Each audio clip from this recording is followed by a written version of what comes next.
All right. If you're like me, I actually spend more money on Amazon PPC that goes pretty much straight to Amazon's bottom line than I spend on my mortgage. So that's a lot of money. Yep. So whether you're just starting out or you're spending way more than I do, many mortgages, so to speak, on Amazon PPC, knowing what works on Amazon and kind of sharing notes with someone that does it for a living, I think is always a good strategy. So I'm super excited to have with me here today, Edward Ruffin, who is an account director at Seller Labs, focusing on managed services. So he's a self-proclaimed PPC geek. He's he loves PPC. He lives and breathes it, and we're going to dive deep into the topic of PPC and take away some golden nuggets here. So Edward, thank you so much for coming on. Oh, man, thank you so much for having me. I am always excited to talk about PPC and definitely love nerding out over it and learning what other people are doing, because just like you said, like this is what I do every day. Every day I wake up, I go to work, I work on campaigns, I work on strategies, and then I go home and I lay in bed and think about it some more, and the cycle repeats. So I love it. Just like I said, I breathe it, and I'm excited to talk about it more today. Yeah, absolutely. And the interesting thing is, you and I have met a couple times. We've met at Seller Summit, Mm-hmm. and then you were a speaker at Brand Accelerator Live, who I was the planner for.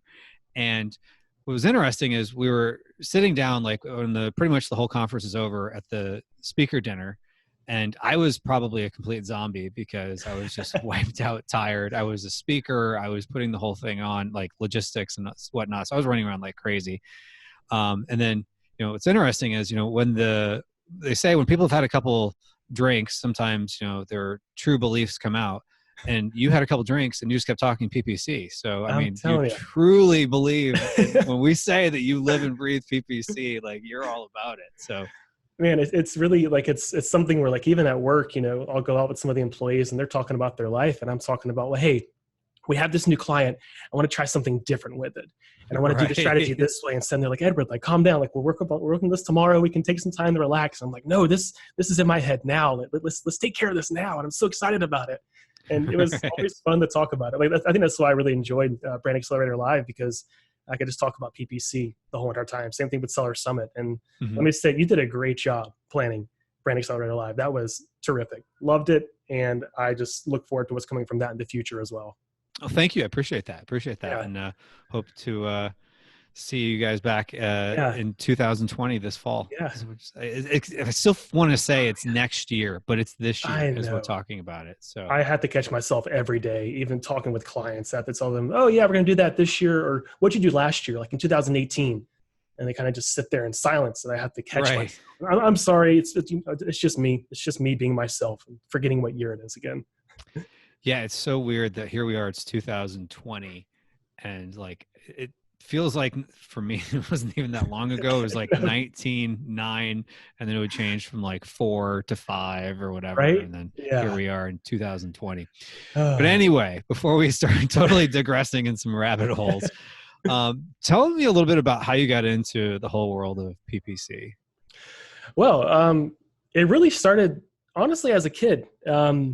I've always loved advertising and just like advertisements. One of the reasons I would watch TV so much as a kid was actually to watch advertisements, so I can understand how people were targeting certain demographics even as a kid. And I would be very susceptible to the advertising, of course. So I'd ask my mom to buy me things because I was just so engrossed with these advertisements. And watching the Super Bowl just for the advertisements, not even caring about football. Hate to say it, I'm just one of those guys. Right. And grew up with that mentality of just like, really being attracted to ads. And when I came to Seller Labs, I really had I had done some advertising like in Google and Instagram and Facebook. And we had the tool Ignite, which is wonderful. It's part of our pro package that we have, where it actually makes it easier to understand your advertising on Amazon. It makes it easier to read. You can dive into the reports. You can see what's working and what's not working. And I was chosen to really help with the release of that, to understand what was working and what wasn't working with it, and get some client feedback from it. And from there, we really determined that, there was a big need for people to just do advertising for Amazon sellers. It's a very involving process. It takes a lot of time, a lot of energy, a lot of dedication. You have to be very adamant about doing something almost every day. And we realized there was a space for that we could really help out with and help these, Amazon sellers succeed in it. Even if it's just to teach them how to do it, get them up on, a good running campaign structure, then they can take it from there and do it themselves. So we built out the managed services team, and now we have, a lot of people on the team now. We have grown tremendously, client base wise. Our services have expanded. We've got some great minds on the team that have really helped out, to build it out and get the process in place for how we really help out these clients. And I love it. It's definitely, it came from a long way where it was just me doing it to just a couple people. And then now we have, I think, like 15 or something, I think, on our team. Oh, wow. And it's wonderful because we're still growing. There's still a need. We're still developing it. And I plan on learning more every day about it, because with advertising, it's one thing. You can learn something new every week and a new way to do things, or just a new feature that's come out. So I plan to keep on doing this. I'll probably be doing advertising for the rest of my life. And I'm not upset to say that, honestly. I enjoy it. So. Wow. You really started out as a kid, really being into advertising. Oh, it's interesting. It's like Russell Brunson tells the story of how he would go on classified ads to get the sales letters that they would send him when he responded to stuff. And I have to admit, I don't think I've admitted this before, so I'm dating myself here, but I grew up without the internet.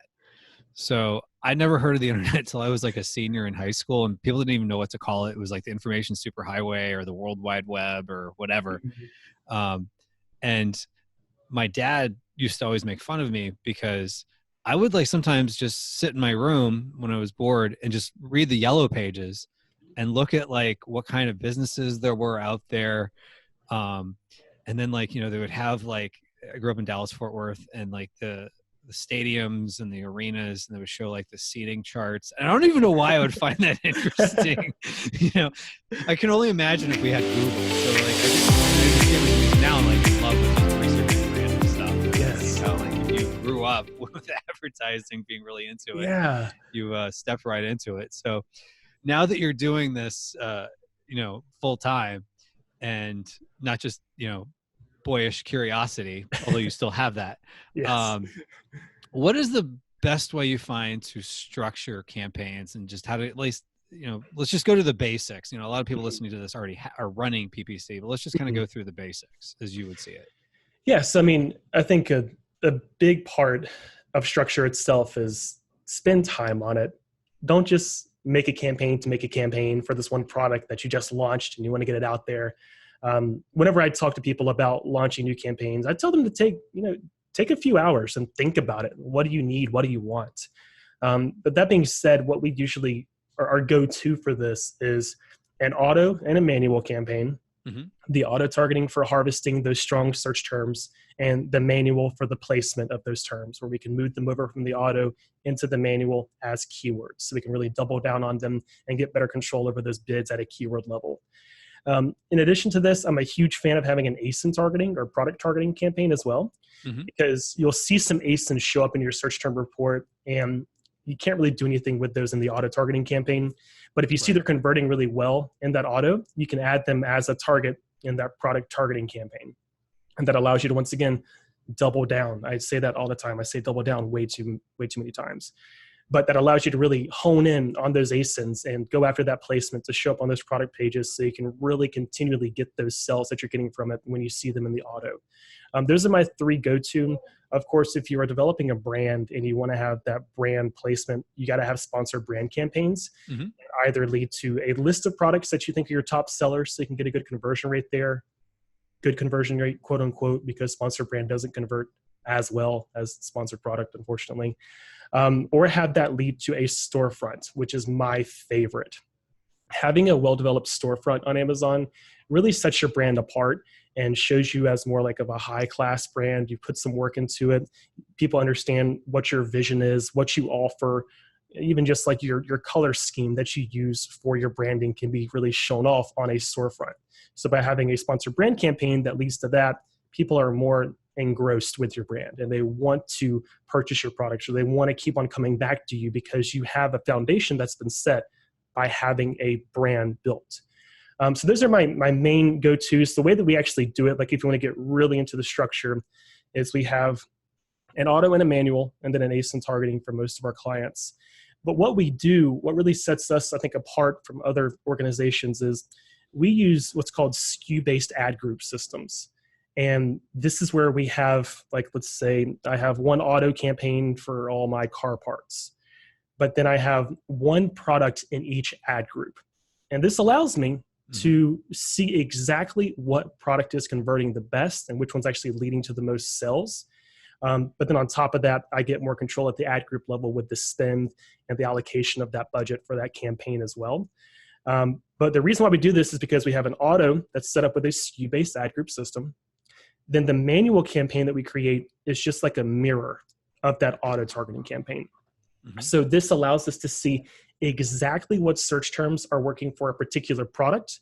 Then we can move it over to that same ad group for that particular product. So we're getting very, very honed in with exactly what terms work for each variation or product. We're not just putting them all in one ad group and hoping that Amazon sorts through exactly what term is going to do the best for this product, and it may serve the wrong product sometimes. We want to have as much control as possible. So we have those SKU-based ad group systems. So we can see what's working for like this windshield wiper. And if it's working in the auto, we can target it heavier just for that windshield wiper, just for that keyword in the manual targeting campaign. And that allows us to get that granular detail. And it also allows us to turn off advertising on a whim, not on a whim, but on an educated, assumption. If we see something that's not converting well, we can stop advertising just that one variation or just that one product. So it really gives us a lot of control and allows us to also illustrate back to the client what's working and what's not working.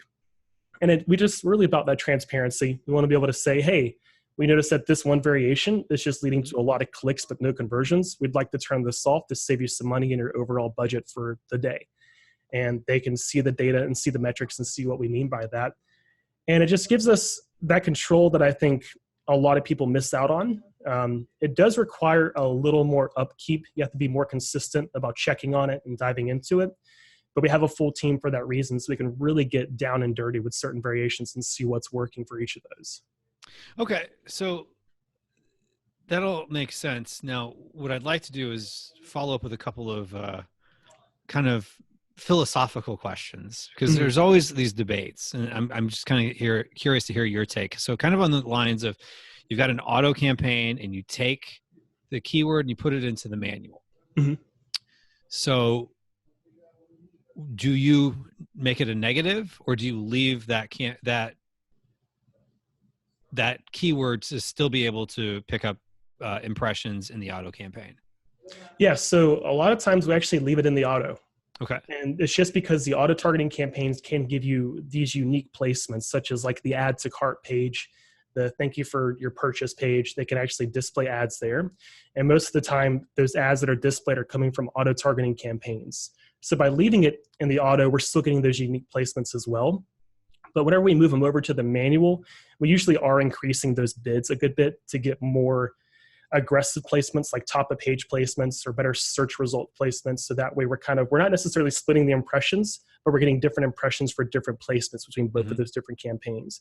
But however, if we do see something like, if we see that I have a water bottle that I'm selling in my auto, and I see the search term water bottle has 30 clicks and no conversions, and it's not working, I still want to show up for that keyword, but I want to have more control over the spend because it's a water bottle. I should be getting something for that.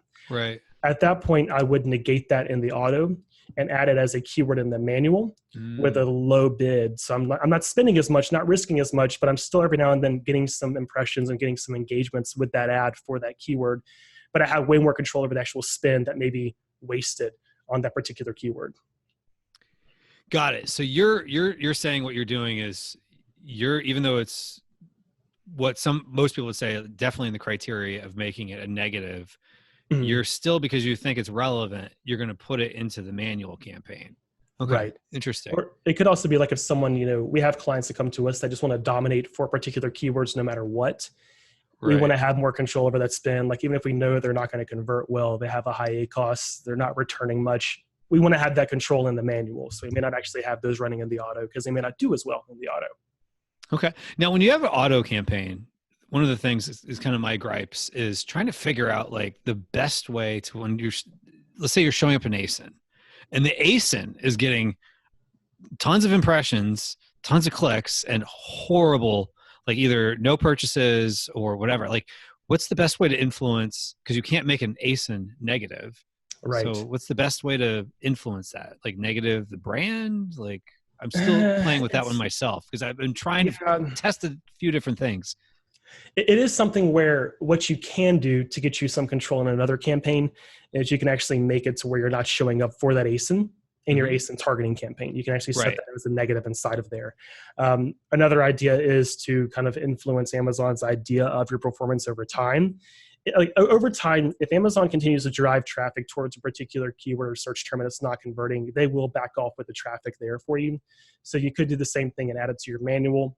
Drop down the bid a lot so you're not bidding like maybe like 30 cents if the average cost per click is like $1.50. Bring it way down. And that way you're still showing up for it, but you're not converting as much. That can slow down the traffic overall for that. But there's really no good way, since you can't negate ASINs, that control is kind of lost in the auto targeting campaigns. I want it to come soon. Like we're really hoping that they do something because it's very frustrating. It is. It's so bad. It's like, you know, saying before, it's like my homeowners association, or sorry, my mortgage, I'm pretty much paying to Amazon. Sometimes I feel like I'm paying like my electric bill or something. And like nonsensical ASINs where it's like, I don't even know why this is showing up. Yeah. So, you know, it's like, that's so but bad. you can only do so much. But anyway, so, all right. So I want to talk a little bit more about manual targeting campaign structure. So you said you have everything by ad group. I definitely agree. You should never mix SKUs within an ad group because it just gives you more control. Now, the debate out there, of course, and I've tried it both ways. I'm curious to hear your thoughts is some people say, you know, one campaign, and I've done it a lot of it this way too, where you have one campaign, one SKU. And I have others where it's like maybe similar products, but they're in one campaign and then each ad group is its own product. So why do you do it by ad group and not by campaign, just out of curiosity? Just to give us more of a clear vision at a category level. Like for the client, like I think about everything I do in the client's shoes because I want the client to be able to go in there and see, okay, this campaign has all of my water bottles in it, but they're all in their own ad group. So I can look at a glance and see, okay, this campaign has like a 40% ACoS and it's spent this much and I'm doing okay. Here's the click-through rate, et cetera. And then they can dive in deeper and take a step deeper into that and then see at a SKU level what's performing well for them. So I think about it more as just like the transparency of the metrics and to see what's working and what's not working, but then also to see where their allocation of spend is going. Where if you do have everything like, you know, in just one campaign, for instance, like one giant campaign or just separate campaigns for each product, the spend gets spread a lot more. And one of the benefits about having, like, let's say you have 2 water bottles, you could have one campaign for each with a daily budget of $15 for each. Whereas instead, if you combine those together into one campaign and still have SKU-based ad group systems, one product per ad group, and have the budget at $30 a day, Amazon sees that as you want to spend more. You don't necessarily go through all $30 in a day, but they see, okay, this seller is willing to spend $30 a day. We want to drive them more traffic than, say, someone who wants to spend only $15 a day at a campaign level. Interesting. So it can actually lead to you getting more traffic in a shorter amount of time. And usually whenever you mean combined like the $30 campaign versus 2 15s? Exactly. Yeah. Okay. Because this is just Amazon kind of pings it and they're like, cool, they only want to spend $10 a day, $15 a day. Let's just send them a little bit of traffic and see how it performs. When you have higher budgets, you can actually get a higher influx of traffic in a shorter amount of time. And we actually really tested this method. We had a client that wanted us to put them at like $1,000 a day. And we did to see how it performed. They only spent about $300 a day, but we got so much more traffic faster than when we had our budgets of just like $50 or $100. So just by increasing it, it pinged Amazon. They're like, oh, heck yeah. They want to get more traffic. They're willing to spend more. They're willing to have a higher return. Let's drive them more traffic in a short amount of time. And this is huge too. If you're trying to do like a campaign restructure, like how we do, I want the budgets to be a little higher than what they have been before, because we're going to use that as a research phase where we're going to get a lot of data right up front. The ACoS may go up a little bit, but we're going to get a lot of data really fast because we have those higher budgets. Then it can trim it back by setting negatives or just lowering bids on particular keywords or ad groups. So it gives us a higher and quicker return rate as opposed to having to wait 2 or 3 weeks to see what's working and what's not working. It could take just a week instead because we're getting more traffic in a shorter amount of time. Yeah, because when you ever have more data, you have more to work with. Exactly. So that makes sense. Yeah.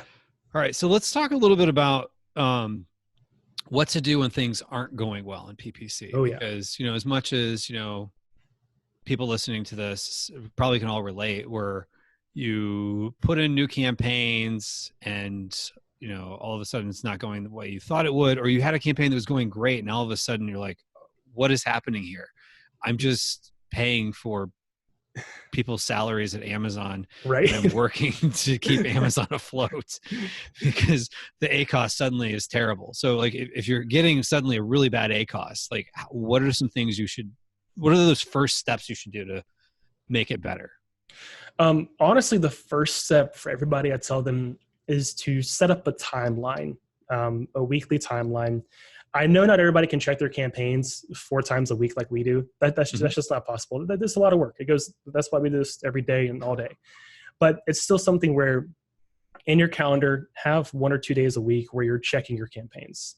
Don't let it go a couple weeks. Don't let it go a month before you check it, because that has happened with some of the people I've worked with. And they're like, yeah, I checked it a couple months ago and it seemed okay then, and now it's pretty bad. I'm like, well, right.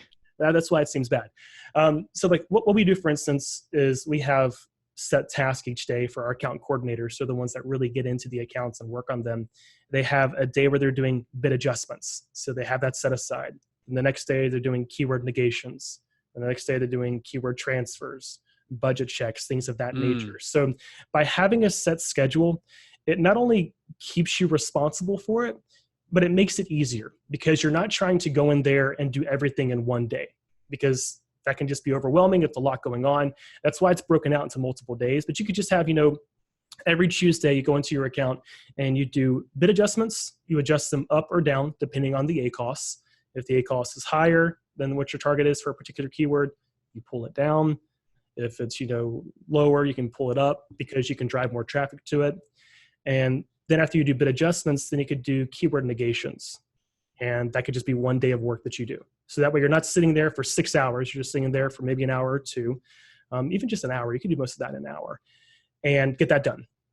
Then you can come back later on the week and do your keyword transfers, find out what's working in your auto and move it over to your manual. So that way, once you have this set in place, it becomes almost second nature because you're just doing it. It's just like everything else for your Amazon business. I need to check my inventory. I need to go through and redo my listing on this day. I need to check this. I need to check this. Just add it to your list. It should still be maintained the same way that the rest of your Amazon business is. And we have our whole optimization process worked out, I think. I won't say perfect because nothing's perfect when it comes to PPC, but I think it's down to like a 99 percentile of being the best thing I've ever seen in my life. And that's besides like some of the Super Bowl ads that I saw this past. Right.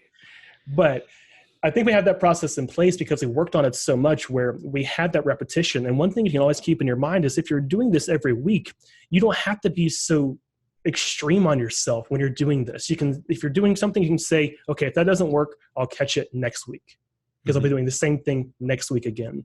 So by having that constant routine in place, it can pull everything down. If you're having a high ACoS problem, look at it at the ad group and keyword level. It's always working at the smaller level that's going to affect the overall ACoS. Don't just think, okay, this campaign's running hot, I'm going to cut the budget. That's not how it works. Instead, you have to look at the keywords. What is leading to this higher ACoS? What keywords are driving this up?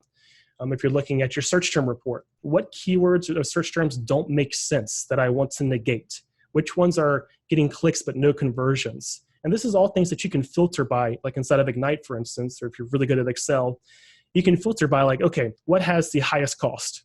And then once you see what has the highest cost, is it converting? You can negate things there. You can lower bids there. Or also, what has the highest ACoS? Okay, I need to pull this down some by like 20, 30%. So that's kind of the process that we use. We use our adjustments based on like a sliding scale where we do like bid decreases by like, 20, 25, 30, 40, 50%, just depending on how bad the ACOS is. Mm-hmm. And same thing with our increases. Like if we have a keyword that the ACOS goal is 30% for the whole entire account, and this keyword's at 5%, we may increase that bid by 30% because it's doing really well, and we can increase that more to get more traffic and get more of the limelight on that particular keyword. Okay. Yeah. So follow-up question to optimizing is, now you guys do this day in and day out, so it makes sense you're going into it multiple times a week for, clients you're working with. But for the average person, let's say they have a full-time job and they're, basically like I was one for, 3 years, so I get it, like a weekend warrior. You don't always have time to go in all that often. And if they're not spending $300 a day on a single campaign, they may not have as much data. So right. Whether they're spending $300 a day on a campaign or $20 a day on a campaign, what is that time period they should be looking back? Like, out of curiosity, what are you guys looking back time period when you're optimizing? We look at either 14 days or 30 days. Okay. Because in that way we have a good amount of data. When we're first starting with some of the accounts, we may do some deep audits going back 60 days or so, just to do like some really big negations to see what hasn't made money in the past 60 days or what has driven up the ACOS, just to get that done immediately, like kind of like a purge, if you will. Okay. And that's just a good way to start. Whenever we provide a report for one of our clients, it is a 14-day report. It's a week over week, so they can see exactly what the progression has been. I never want people to look at a day-by-day method. If you're looking at day-by-day, you're getting way too deep into the metric. Oh, yeah. And you probably don't have enough clicks and impressions to be statistically relevant. Well, you will miss so much, but then also you'll act way too fast. Like if you're having a bad day and you have like a lot of clicks that aren't converting, remember Amazon's attribution window is 7 days. So if a sale comes in 7 days from now, it can still be counted as a sale for that click, and it can make sense for you. In Ignite, it's a 14-day window, which is even better. So you have more time where that sale could happen, and it's attributed back to that click. So it is something, don't get too in-depth. Like I said, we look at 14 days, we look at 30 days, and this allows us to have a good substantial amount of data to make an educated decision on what we should do with the account. Now, when you say 14 days, are you giving a little bit of a lag time? Like sometimes I'll give myself a few days lag time when I'm looking at it. So that way I'm giving Amazon a little bit of time for the attribution window to catch up. Because after the first couple of days, there's not usually that many more sales you get, but you do see your ACOS get better on its own because of what you're talking about. So you do give a few days. Yeah, we give like a 2 or 3 days. Like if we're looking back, I wouldn't look back the past 14 days from today. I'd go back 3 days first, then look at the past 14 days. So that data has come through and it has populated within the system as well. So we have as accurate data as possible to come through. Gotcha. And now you were touching there a little bit on bids, and I've come to learn bids is the best way to control things. I agree with you 100%. Like, I hear people like pausing campaigns or changing their bid, or sorry, not their bids, but their budget. And that has some effect, but not as much drastic where you can get really granular by keyword. And then also making things negative. So I'm curious, what is your philosophy on when to just lower bids and when to make it negative? And we can even use the example of 30 clicks on a water bottle, because before we were saying just add it into the manual campaign if it made sense.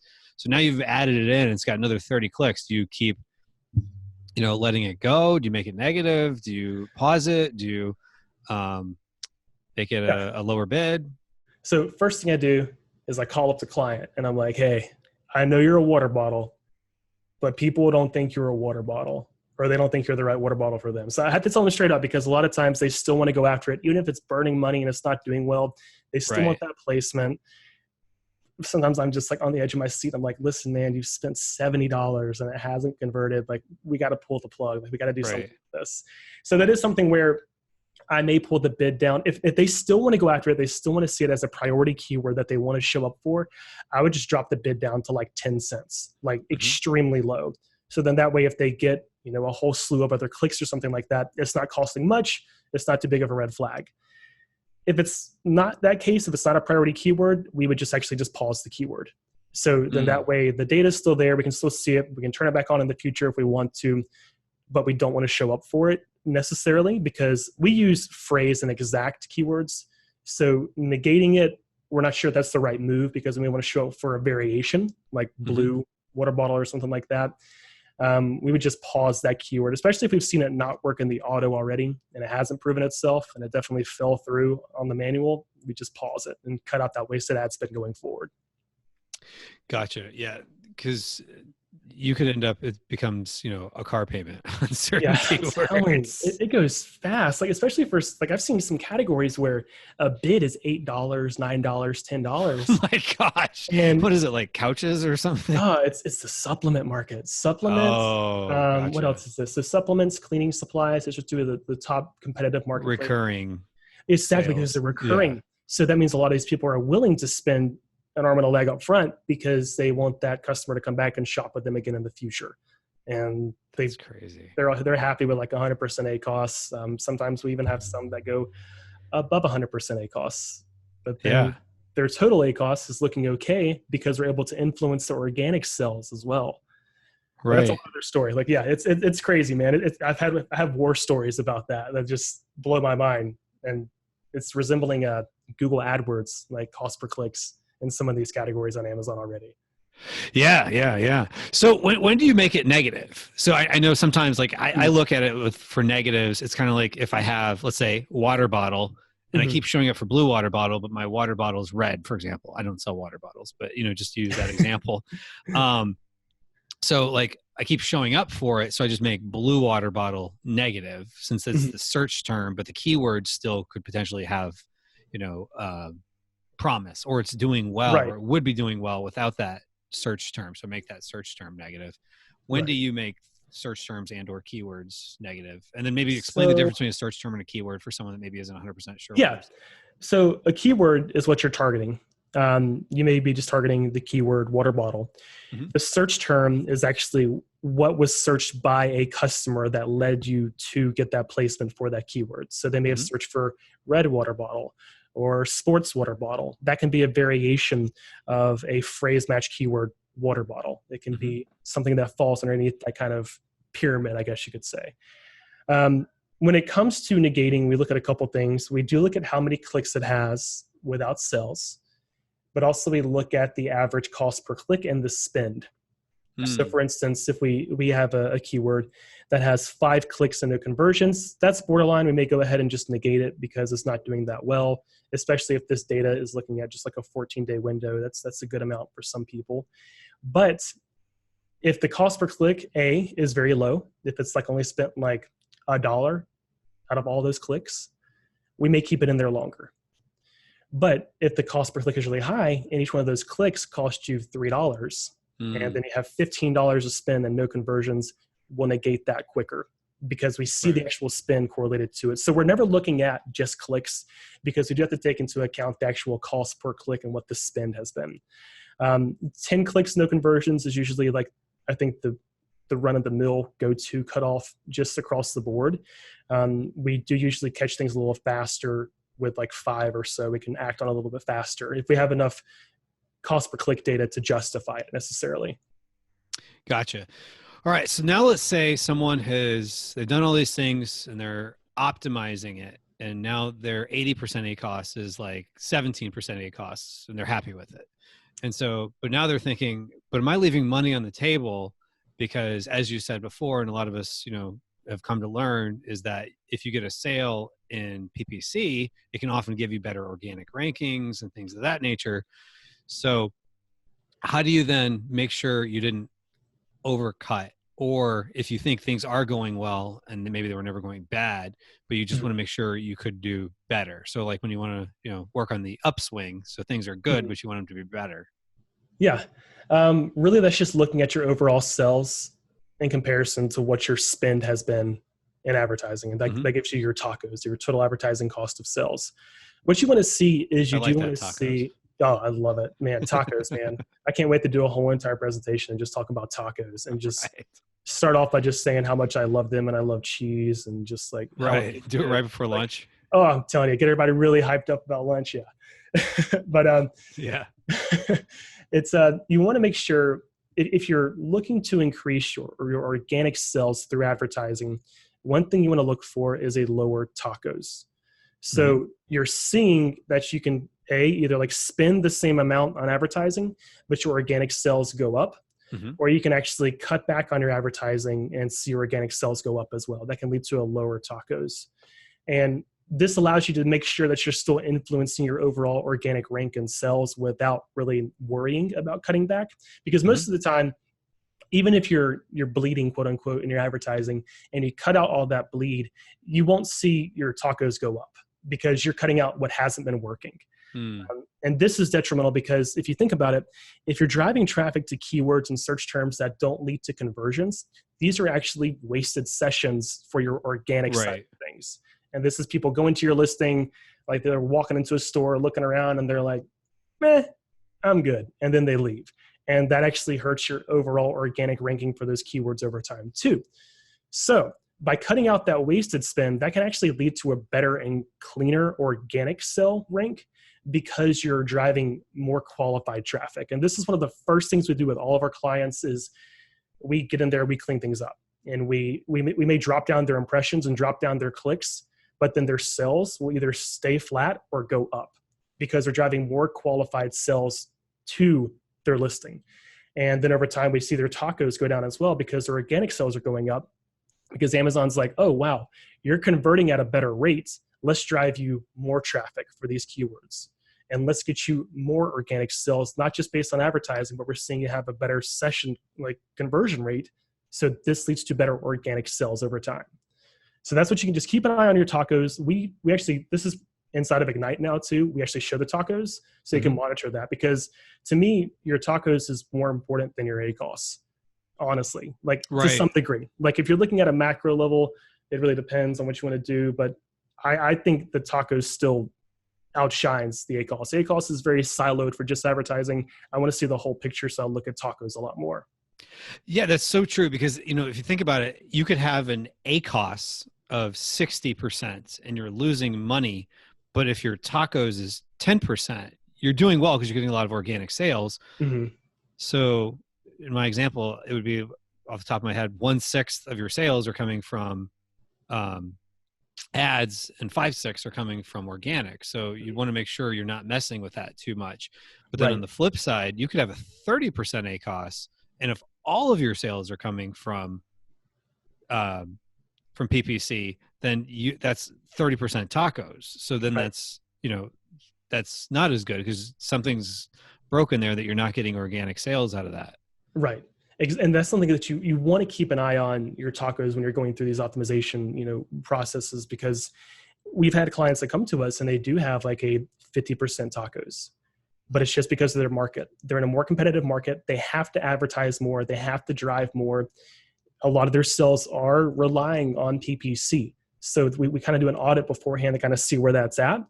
And of course, we want to lower it, but we want to be careful and keep an eye on it over time. So report after report, we kind of keep an eye on the tacos and the actual overall sales that are coming from the account, because we don't want to just cut off their traffic because they're spending way too much, but then we find out they have to spend that much because it's leading to their sales. But that's really just for like the supplement marketplace in particular, and very, very competitive markets that are just like, you can't do anything but advertise to get sales. Those are the markets you about with that. Right. Now, another philosophical question here is Amazon is getting very aggressive and adding more placements. So, you know, if you go to the search page, there's more sponsored placements than there used to be. And, you know, when you go into the product page, there's more rows of, you know, sponsored ads and things like that. So you're getting more impressions. I have this theory, and I'm curious your thoughts, that if your impressions on a keyword are getting to be too high and you're not getting a good enough click-through rate, that could hurt you in organic rankings too. I'm starting to like think that. So I'm going in more and not just looking at my conversions and my ACOS, but I'm also looking for keywords that have really bad click-through rates. Yes, that's actually something we look for every time we're doing a keyword transfer. We look to have a 0.5 click-through rate. Like we're always looking at that because we don't want to have something that has millions of impressions and then just, you know, a couple clicks that led to something, because they're not delivering clean traffic.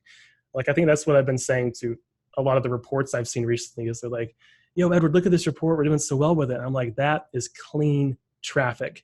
And that's what I want. I don't want to have millions of impressions and then a couple hundred clicks. I want to see better engagement. I want to see more qualified engagements. And this applies to the same world of just marketing in general, where they target by demographics, because they're not going to show an ad for golf clubs at like a preschool. Like, that doesn't make sense. Right. And that's kind of the same way that this is happening. It's like, cool, you got that impression. Nobody clicked on it, but it still showed. That still leads to, I think, a bad look on your actual targeting that you're doing. So this is going after things that have that decent click-through rate. And we keep that in mind every time we're doing a transfer. Even if there's clicks and conversions, what was the click-through rate? Was it actually worth it? Is it delivering clean traffic, or is this just like a shotgun blast just going out there to everybody and we're getting a couple people back because of it? Gotcha. Yeah. So one of the things I've been doing kind of on that line is like looking at the search term report. The challenge I find with search term report is it doesn't really tell you your impressions you're getting that didn't have any clicks from search terms, unless there's some report somewhere that you're aware of that I've not found yet that gives you that. Because I think sometimes it's not necessarily the keyword's bad. It could be something that it's ranking for that's bad, like a search term. Like you have a green water bottle and someone's looking, pink water bottle, but pink water bottle keeps showing up, but people aren't clicking it. So you might think water bottle's bad, but it's just the pink water bottle is, getting impressions, but no one's clicking on it because it's not pink. Exactly. And that's something where we do audits like that nature. One of my colleagues, Chase, is actually really funny because he'll just send me random terms that are showing up. And he'll say like, why is this showing up? And we actually go down the rabbit hole. We actually analyze the listing, look at the back end keywords, look at the title, the bullet points, even the product description, and see why that's happening. Because it's 9 times out of 10, it is just because the word pink was mentioned somewhere else. I've even had this theory. I don't know how to test this, but things that are said in the reviews at the bottom and the questions actually index for your listing as well. Really? That's interesting. It's very... I talked about it like a year and a half ago with one of our co-founders, and I still want to test it because that makes me wonder why these erroneous terms would come through. And we immediately negate it. We get it out of there. We're like, no, stop. It's like someone trying to come into like, the office. I shouldn't be here. We're like, no, stop. No, you're not allowed here. Right. Because you're going to cause trouble. So we're very, very careful about that. We kind of laugh at them though, because they'll be completely ridiculous terms, or they'll just be the wrong variation that isn't even an option, and we negate it and get it out of there immediately, because we don't want to risk that leading to a click, because we know if someone is clicking on that, they think it's going to be that, and it's not. It's nowhere near that.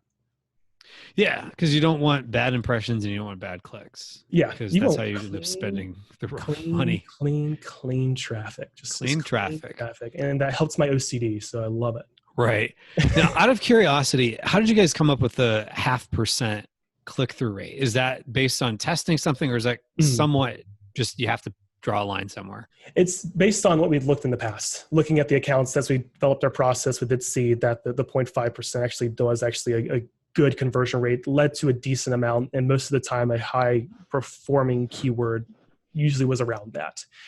This also helps us out on our end, I'll be honest with you. It allows us to not have to sift through so many keywords and so many search terms if we're doing an audit, because we can kind of clean out the ones that have odd traffic, or like you said, ones that have high impressions, weird click-through rates. We can catch those again as we get more and more of if they qualify in the future. So something has a bad click-through rate now, we give it a week, they may have a better click-through rate then and actually qualify to be moved over as a keyword. So it helps us just kind of add like an extra layer to the filters that we apply to all the campaigns as we're auditing them. Gotcha. Now, I'm sure every single person listening who has spent $10 or more on Amazon has gotten to some point where they feel like they're frustrated and they're like, I'm about done with this. Yep. And I've been there myself. And, it's like, I'm done with this. And then, somebody talked me off the ledge and I fixed everything, or not everything, but I fixed a lot of what the problems were. And so we've all been there. So like for someone listening who maybe just needs a little talk off the ledge of like, okay, don't just pause all your campaigns because there's a bad day, or don't just give up completely or whatever. What encouragement might you, just kind of wrap up here, what encouragement would you give to someone on PPC and kind of just basic philosophy on it? I mean, honestly, it seems very intimidating. It does seem like a lot. But if you just sit there and process it and just think, these are just numbers. This is just numbers. I take them on one at a time. If you understand, like, even how to read numbers, I think you can do it. We have, our tools. We have Ignite with our Pro plan that you can use for that, which makes it easier to see the numbers. But then also, it's just something where I want people to overcome Amazon. I know that sounds terrible to say, but I want them to be able to dive in, cut out that wasted spend, and stop giving it back to Amazon.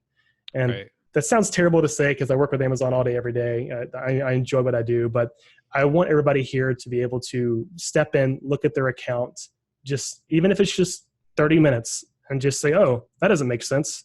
Oh, why is that there? It starts off with those small wins that you see. Oh, I just saved $25. Like, that's phenomenal. And then you can keep on doing that, and then take a little step further and say, well, what if I get a little more aggressive on the ones that are working? And just small steps, little at a time. Like, I didn't learn all this overnight. I wish I did. I think my brain would hurt if that was the case. It took me some time, but it just took me doing it. I think it's just getting in there, working with it, looking at your data. And honestly, like, if it is something where it's just too crazy, you can't do it, you want to talk to someone about it, we have the managed services department. We have a full team. We are nerds, and we're always here to answer any questions. And if you go to sellerlabs.com/max, that's just MAX, there's actually like more information about that. And I think a little chat bubble too, where you can chat with our customer success team about what we offer, what we can do for you. Because I understand, like, just like you said, some people that we work with, they work 40 hours a week, 50 hours a week, 60 hours a week. And then they get to the weekend and they're like, I do not want to do this. And I understand that because I do this 40, 50, 60 hours a week. And on the weekends, I don't want to do it sometimes, but I still love it. And I love thinking about it. So yeah, I think the biggest thing is just start small, work your way up. Don't try to dive into the deep end. Understand some things, get a tool, something like Ignite or a Pro package to help you out, because it's a lot. It's a lot of data, but taking it one step at a time. It's just like riding a bike. Soon enough, you'll be jumping over ramps and things like that in the philosophical PPC world, I guess. Yeah, exactly. I mean, you don't have to eat the elephant all at once. There's tools out there. Ignite, is a good one to use. There's Amazon has lots of tools. If you're a spreadsheet nerd like me, you can use spreadsheets. I mean, there's tons of different things you can do, but never give up. You only fail if you give up. Exactly. And that happens far too often. People turn off all their ads and they stop indexing. They stop showing up, or they pretend like their ads aren't there, like an old pair of shoes in the back of the closet. And then they just run rampant, and it's terrible. And that's when you give up. When you give up, Amazon has won, and your competitors nonetheless have won as well. They have gained your placement that you were trying to go for, and now nobody knows who you are. And don't let that happen. That's wise words. Awesome. Well, thank you so much for coming on today, Ed. This was great. Thank you very, very much. This is always fun. If you ever want to just talk and just, talk about PPC on the weekend, after work, anything, you got my number. You can call me if you need anything else. All right. Good deal. Well, thanks so much. All right. Thank you. Thanks.